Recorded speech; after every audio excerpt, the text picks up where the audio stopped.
Ele se aproximou e recebeu o livro da mão direita daquele que estava sentado no trono. Ao recebê-lo, as 4 criaturas viventes e os 24 anciões prostraram-se diante do Cordeiro. Cada um deles tinha uma harpa e taças de ouro cheias de incenso, que são as orações dos santos. E eles cantavam um cântico novo: Tu és digno de receber o livro, de abrir os seus selos, pois foste morto, e com o teu sangue compraste para Deus gente de toda a tribo, língua, povo, nação. Amém? João está tendo uma visão. João é o apóstolo, ele já está avançado em idade. Ele é preso pelo império e levado a uma colônia penal chamada Patmos. E ali naquele local ele tem uma visão, onde ele é levado até os céus e ele tem um reencontro espetacular com Jesus. Não mais aquele Jesus humano que sentia fome, que sentia frio. Obrigado, Lucas.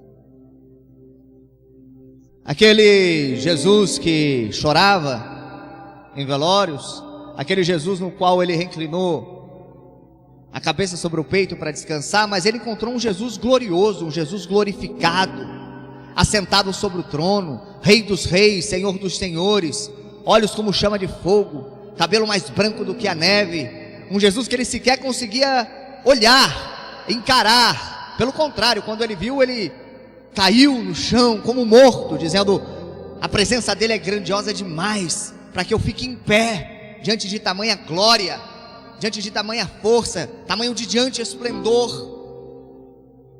Mas nesse recorte específico da visão, João ele está vendo um livro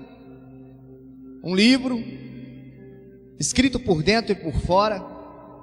Eu nem quero me ater à simbologia do livro em si, mas era importante que alguém abrisse aquele livro, desatasse os selos do livro. Só que João chorava, porque aparentemente não tinha ninguém no céu, na terra, que fosse capaz de pegar aquele livro, que tivesse autoridade para pegar aquele livro e abrir os selos.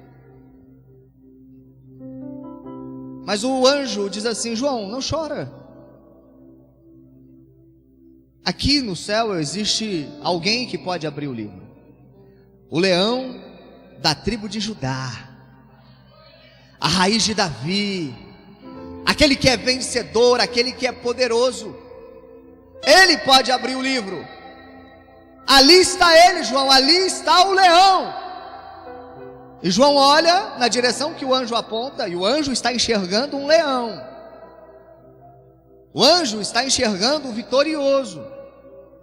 O anjo está enxergando o poderoso.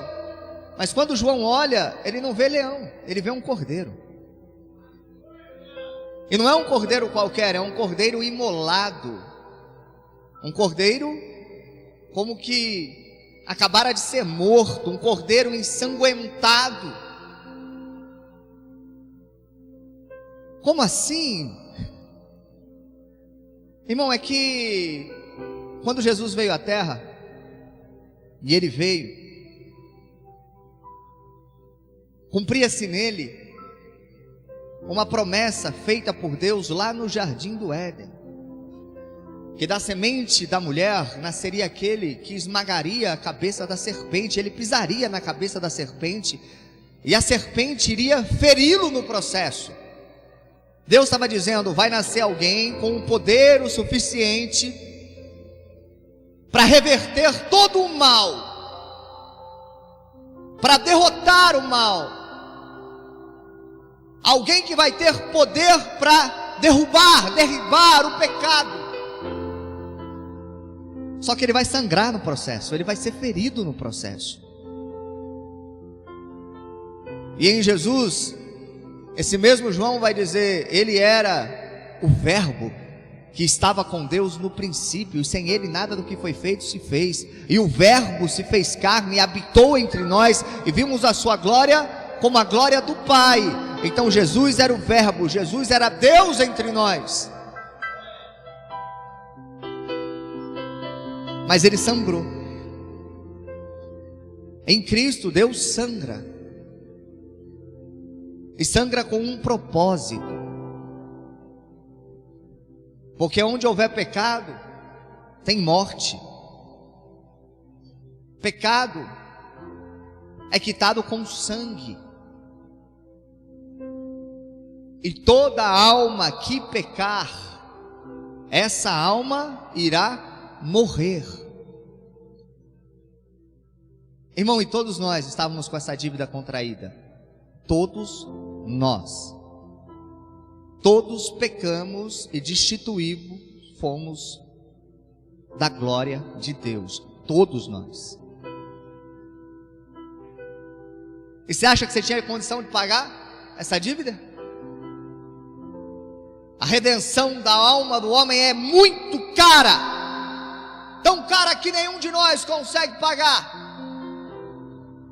Mas então Jesus veio, e na cruz do Calvário, Ele pagou essa dívida. O apóstolo Paulo vai dizer, Ele tomou do credor, da mão do credor, a nota promissória que havia contra nós em suas intenções.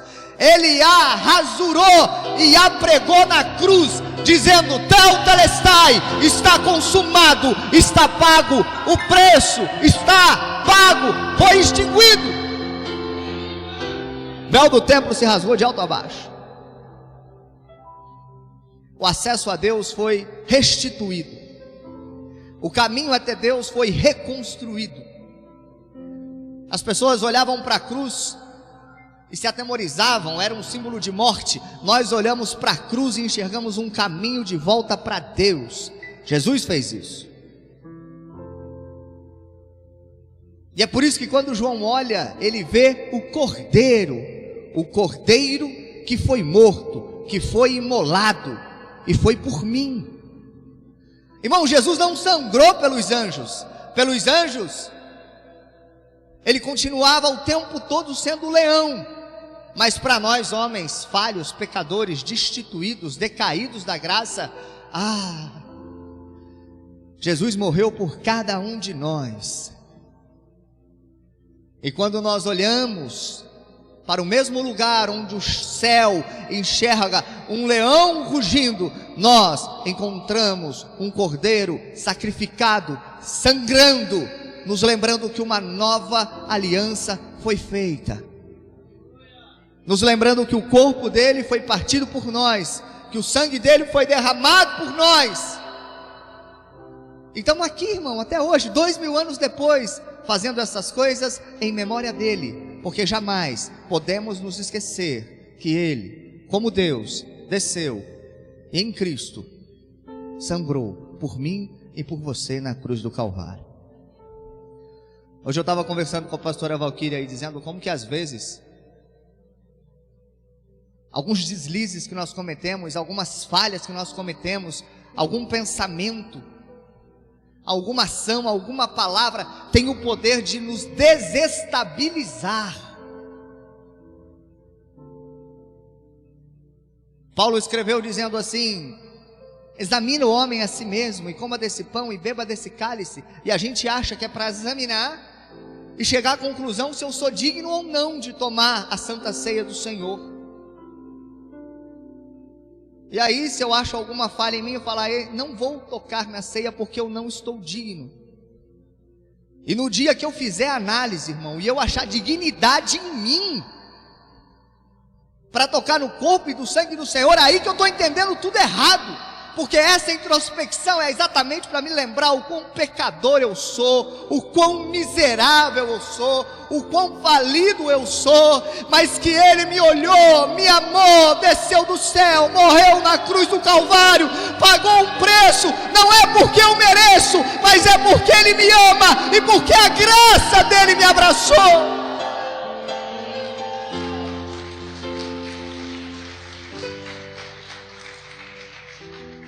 E aí eu me deixo atingir por coisas tão pequenas, coisas tão banais, e nem percebo, irmão, que quando eu me deixo ser vencido pelas pequenas coisas, pelas pequenas setas, eu desmereço a grandiosidade da obra de Cristo em meu favor.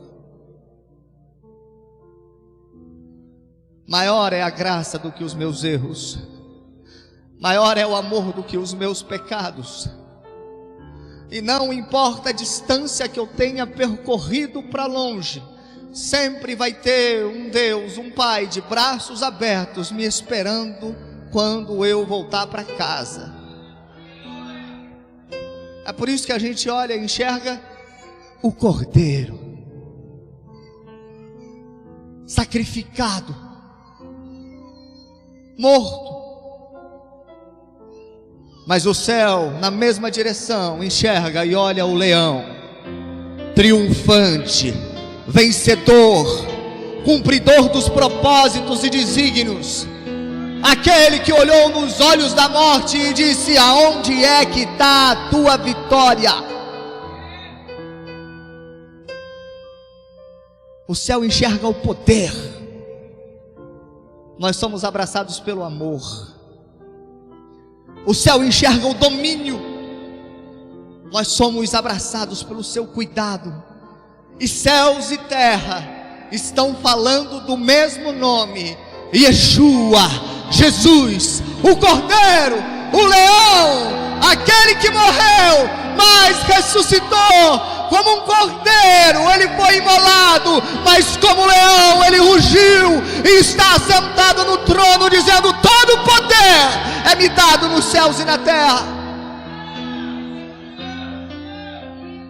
E meus irmãos, lendo o livro dos Salmos, eu me deparei com um salmo, o número dele é 22. E a epígrafe desse salmo diz assim: um grito de angústia e um salmo de louvor.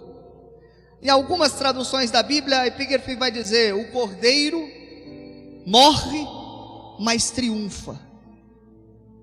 E o salmo 22, ele é um salmo profético. Numa primeira camada, você vai ver Davi fazendo uma oração de angústia, uma oração de desespero, uma aflição de espírito terrível, tremenda, um sentimento de solidão, que talvez você se identifique com ele.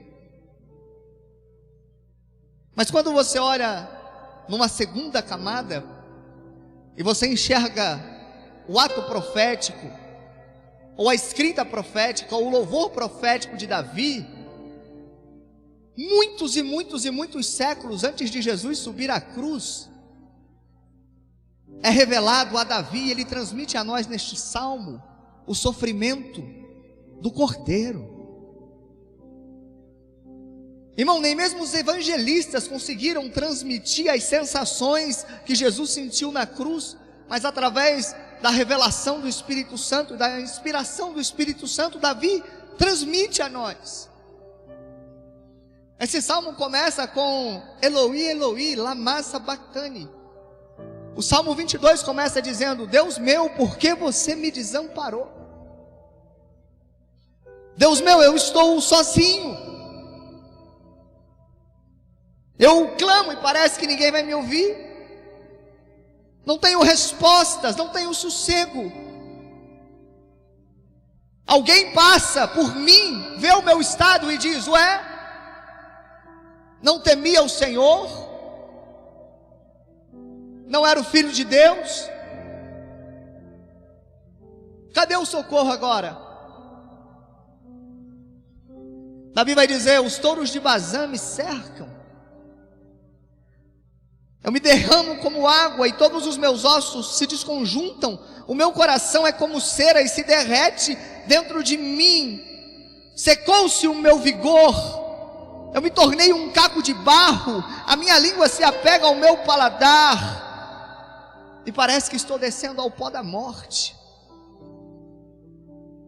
Profeticamente, Davi está nos transmitindo uma mensagem empática sobre sensações e sentimentos na cruz. Um Jesus, Filho de Deus, que naquele momento está pregado no madeiro, as pessoas passam, meneiam a cabeça, zombam dele, do lado, malfeitores dizem: ué, você não é o bonzão? Desce daí, salva você mesmo, salva nós.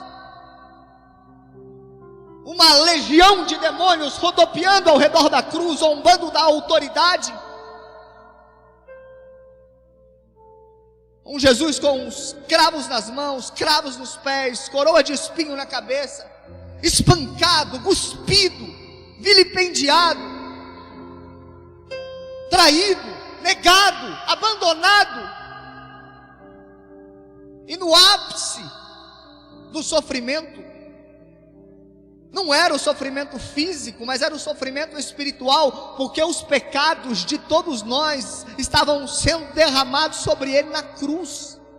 Cada erro seu, cada falha minha, cada coisa que você já fez ou irá fazer, estava sobre Jesus naquele momento. Cada vergonha, cada afronta. Você já chorou por um pecado? Você já teve vergonha de algo que você fez? Olhar no espelho e sentir enojado de você mesmo? Todo esse sentimento estava sobre Jesus na cruz, e Deus não suportava olhar para o pecado, e Ele tirou os olhos de Jesus, e Jesus sentiu o ápice da solidão. Deus meu, por que você me desamparou? Porque dá para ser desamparado por todo mundo e continuar em frente, irmão, mas se for desamparado por Deus, não sobra nada. E Jesus estava sozinho na cruz.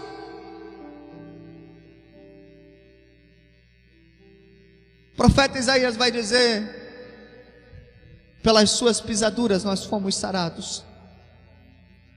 Ele foi moído pelos nossos pecados. Vai no açougue, pega um bife, coloca no moedor e você vê o resultado do outro lado. É isso que Jesus passou. Ele foi moído, triturado pelos nossos pecados na cruz. O Cordeiro sangrando por nós. E o Salmo 22 é o salmo que melhor transmite a nós as sensações de Jesus na cruz. Eu gosto de dizer que o Salmo 22 é o salmo do Cordeiro. Um Cristo se derretendo como água, um coração divino liquefeito como cera, ossos expostos que podiam ser contados sobre a pele,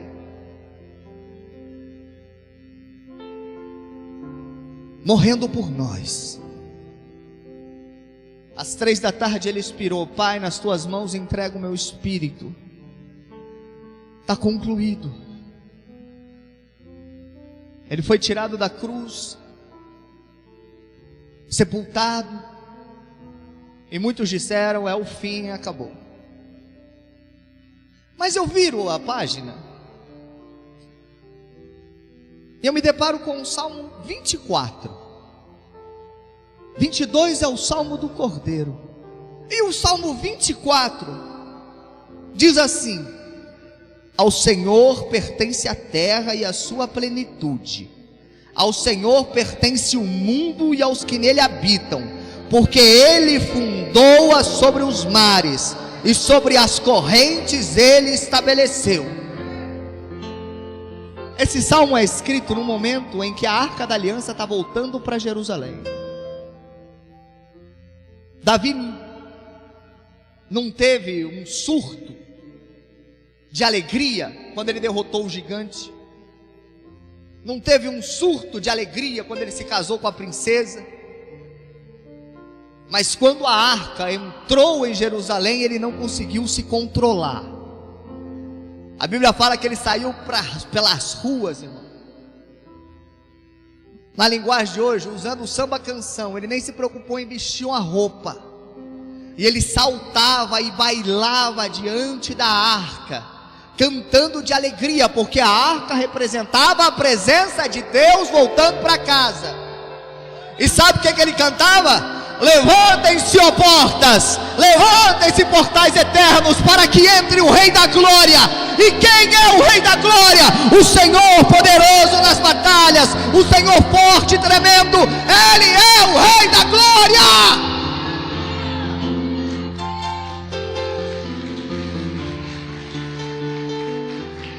Salmo 24 é o salmo do leão, rugindo, demonstrando o seu poder. Não tem porta que fica fechada, não tem cadeado que fica trancado, não tem ferrolho que resista. Não importa se a porta é de madeira, se ela é de ferro, se ela é de barro, o que quer que ela seja, quando o Rei da Glória chega, abram-se as portas e recebam o vosso Rei. Ele é o Rei da Glória. Eu fico imaginando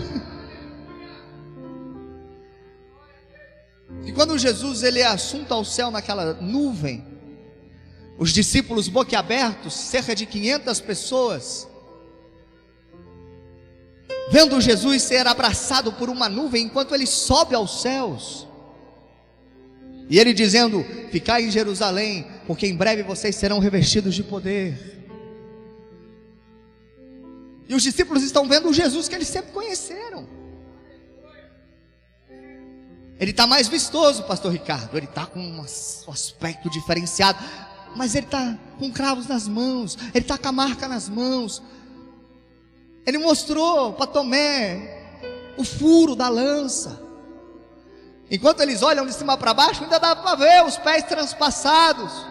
É o cordeiro que está subindo. Irmão, mas a perspectiva do céu é diferente, porque quando os anjos veem a nuvem chegando, os portais do céu se abrindo, é o leão que está voltando para casa. Nós estamos olhando o cordeiro subir, prometendo voltar, e os anjos estão olhando o leão chegando para assumir o trono, e ele é Jesus. É o mesmo Jesus, o mesmo. Salmo 22, um cordeiro sofredor sendo moído. Salmo 24, um leão rugindo poderoso. Ele é o Rei da Glória. Eu não sei se vocês acreditam em coincidências, mas se tratando das coisas espirituais, particularmente, eu não vejo coincidência em nada, eu vejo Deus agindo. E aí, pastor Ricardo, o Salmo 22 é um salmo que fala sobre o nosso passado, sobre quem a gente era, sobre de onde Ele nos tirou, sobre a nossa condição pecaminosa, sobre os sacrifícios que o Cordeiro teve que fazer por nós, sobre o sofrimento que era teu, mas Ele levou sobre si na cruz. E o Salmo 24 é um salmo que aponta para o nosso futuro, porque assim como Cristo foi recebido nos céus, e portais eternos se abriram para que Ele passasse, vai chegar um dia que isso vai acontecer também conosco, com você, com a igreja, com a noiva, porque Jesus vai voltar, arrebatar o seu povo, e Ele vai entrar marchando pelas portas da Nova Jerusalém, e nós vamos estar ao lado dele, e os anjos vão dizer: abram-se as portas para que entre o Rei da Glória. E Ele não vem só, porque Ele vem com a sua noiva. É o nosso futuro. O Salmo do Cordeiro fala do nosso passado, e o Salmo do Leão fala do nosso futuro. E lá no meio dos dois, eu vejo um salmo que aponta para o hoje, para o agora, para o trajeto. E Davi dizendo: o Senhor é o meu pastor, e nada me faltará. Para te lembrar que aquele cordeiro que morreu por você, e aquele leão que ressuscitou por você, ele não te abandonou, e que pela presença do Espírito Santo, a todo momento, a todo dia, a todo instante, ele está do teu lado dizendo: eu sou o seu pastor, e eu cuido de você.